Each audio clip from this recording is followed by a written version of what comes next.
Assalamualaikum warahmatullahi wabarakatuh. Di sini kita akan mempresentasikan tugas minggu ke-13 Cloud Computing. Sebelumnya izin memperkenalkan diri. Saya Razan Zarabdillah dari kelas T4B dengan NIM 051 dan teman-teman saya. Saya Imran Darajati dari kelas T4B dengan NIM 036.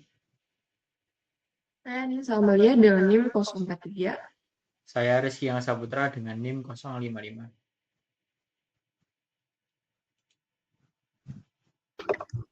Keamanan Cloud Computing merupakan penyimpanan dan pemrosesan data secara online melalui internet. Namun, cloud juga menghadirkan tantangan besar dalam hal keamanan. Oleh karena itu, penting bagi pengguna dan penyedia layanan cloud untuk memahami dan menerapkan praktik keamanan yang kuat. Ancaman dalam cloud computing. Yang pertama ada peretasan atau hacking, yang kedua ada kebocoran atau data leakage, yang ketiga ada serangan DDoS atau Distributed Denial of Service. Lalu ada enkripsi data saat transit dan tersimpan. Yang saat transit melindungi data saat dikirim antara pengguna dan server cloud menggunakan protokol seperti TLS atau SSL. Ini mencegah penyadapan atau manipulasi data. Enkripsi saat tersimpan. Data yang tersimpan di cloud dienkripsi menggunakan algoritma seperti AES-256 agar tetap aman meskipun penyimpanan fisik terbatas. Lalu ada autentikasi dan otorisasi merupakan proses verifikasi identitas pengguna sebelum memberikan akses. Contohnya penggunaan multifaktor authentication atau MFA yang menggabungkan sesuatu yang diketahui atau password, sesuatu yang dimiliki, OTP di smartphone, sesuatu yang melekat atau sidik jari atau biometrik. Otorisasi proses pemberian hak akses ke sumber daya berdasarkan peran pengguna. Keamanan jaringan dan firewall. Pengguna firewall cloud untuk memfilter lalu lintas masuk dan keluar, penerapan virtual private network atau VPN dan segmentasi jaringan untuk membatasi akses, monitoring dan intrusion detection system atau IDS untuk mendeteksi aktivitas mencurigakan. Kepatuhan terhadap standar dan regulasi. Layanan cloud harus mematuhi standar dan regulasi untuk menjaga integritas dan kepercayaan. Yang pertama ada ISO 27001, standar internasional untuk sistem manajemen keamanan informasi atau ISMS.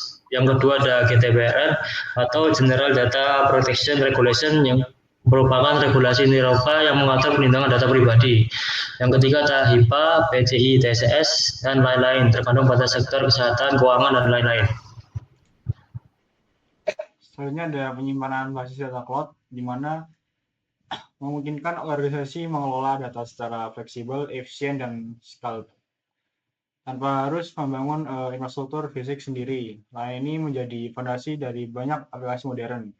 Dan layanan database cloud adalah beberapa seperti populer yang tersedia di cloud, ada Amazon RDS, Relation Data Service, terus ada mendukung berbagai engine database seperti MySQL, PostgreSQL, Oracle, dan SQL Server. Dan ketiga ada Google Firestore, keempat ada layanan NoSQL tadi, dan kelima ada MongoDB Atlas, dan keenam ada versi cloud dari MongoDB yang mendukung database NoSQL yang berbasis dokumen. Lalu ada skema penyimpanan relation versus non-relation.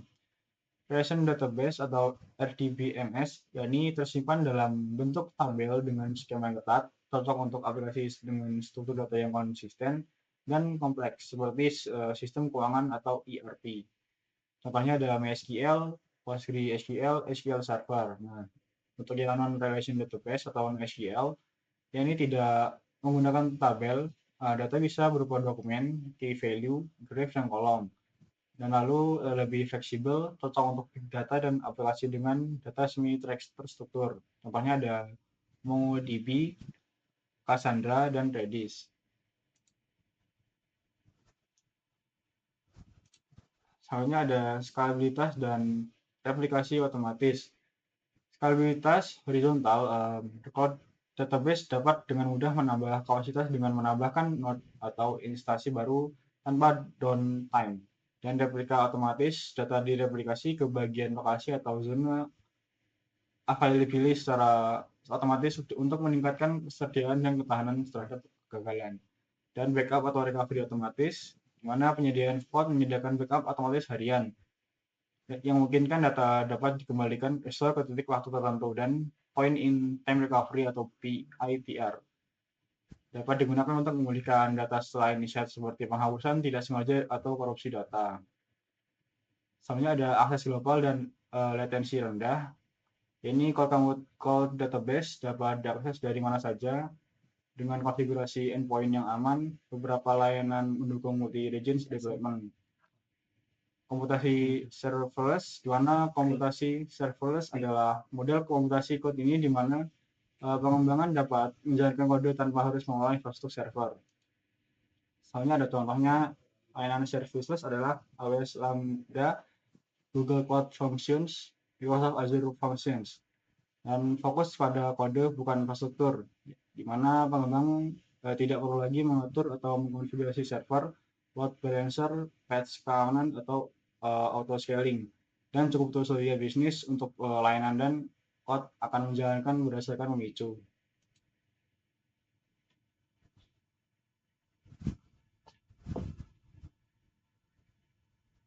Kemudian ada skalabilitas otomatis. Nah, fungsi secara otomatis itu diskalakan secara horizontal sesuai jumlah permintaan. Misal, jika ada 1000 permintaan bersamaan, Cloud akan secara otomatis menjalankan 1000 instansi fungsi secara paralel tanpa konfigurasi manual. Kemudian ada model bayar per eksekusi, yaitu biaya hanya dikenakan saat fungsi dijalankan, bukan berdasarkan waktu uptime server. Nah, biasanya itu dihitung berdasarkan jumlah eksekusi, durasi eksekusi, serta memori yang digunakan. Next. Kemudian ada big data dan analitik dalam cloud. Nah, pertama itu ada volume data besar dan beragam. Big data ini mengacu pada kumpulan data yang sangat besar, cepat berubah, dan berasal dari berbagai sumber seperti media sosial, sensor IoT, web aplikasi, transaksi, dan lainnya. Karakteristik utama yaitu volume, yakni data dalam skala terabyte hingga petabyte. Kemudian ada velocity, data mengalir dengan cepat dan terus-menerus. Dan yang terakhir ada variety, yaitu format beragam seperti teks, gambar, audio, dan sebagainya. Nah, cloud menjadi solusi yang ideal untuk menangani big data karena skalabilitas dan fleksibilitas itu. Kemudian ada layanan cloud untuk big data. Pertama ada AWS EMR atau Elastic MapReduce. Yang kedua ada platform dari Amazon untuk memproses big data menggunakan Hadoop, Spark, Hive, dan lainnya. Yang ketiga ada Google BigQuery. Yang keempat ada layanan analitik dan struktur atau SQL based. Yang kelima ada Azure Synapse Analytics. Yang keenam ada solusi dari Microsoft. Kemudian ada analitik real time dan batch. Yang pertama ada batch processing, pemrosesan data dalam jumlah besar secara periodik. Yang kedua, kemudian ada real time processing, yaitu pemrosesan data saat data diterima atau streaming. Kemudian ada visualisasi dan integrasi dengan BI tools, yaitu hasil analitik dapat diintegrasikan dengan berbagai business intelligence atau BI tools seperti Tableau, Power BI, Looker, Google Data Studio. Kemudian Cloud menyediakan API dan konektor untuk memudahkan visualisasi data langsung. Kemudian ada skalabilitas dan efisiensi biaya analitik real time dan batch, yaitu yang pertama ada skalabilitas otomatis, yakni layanan cloud bisa menyesuaikan kapasitas komputasi dan penyimpanan sesuai beban kerja, tidak perlu over provision. Kemudian ada efisiensi biaya, yaitu biaya sesuai penggunaan. Kemudian ada integrasi dan interoperabilitas cloud. Pertama ada tantangan integrasi antar platform. Yang pertama ada kompleksitas sistem, yang kedua keterbatasan konektivitas, dan yang terakhir ada keamanan. Kemudian ada API dan middleware sebagai solusi. API menyediakan cara bagi aplikasi untuk berkomunikasi dengan platform atau aplikasi lain. yang memungkinkan aplikasi berbicara satu sama lain tanpa bergantung pada teknologi internal masing-masing. Contohnya itu ada API RESTful. Kemudian selanjutnya ada middleware, bertindak sebagai lapisan antara aplikasi dan platform code yang berbeda. Dan standar terbuka dan protokol umum atau REST-JSON XML. REST atau Representational State Transfer atau protokol arsitektur web yang digunakan untuk membangun API yang dapat mengakses data atau fungsionalitas aplikasi melalui HTTP. JSON atau JavaScript Object Notation itu format data ringan yang digunakan untuk mengirim dan menerima data antar server dan klien. Kemudian ada XML atau Extensible Markup Language atau format lain yang digunakan untuk pertukaran data antar sistem. Kemudian ada integrasi sistem lama atau legacy ke cloud. Yang pertama ada kompatibilitas teknologi, migrasi data, biaya, dan resiko.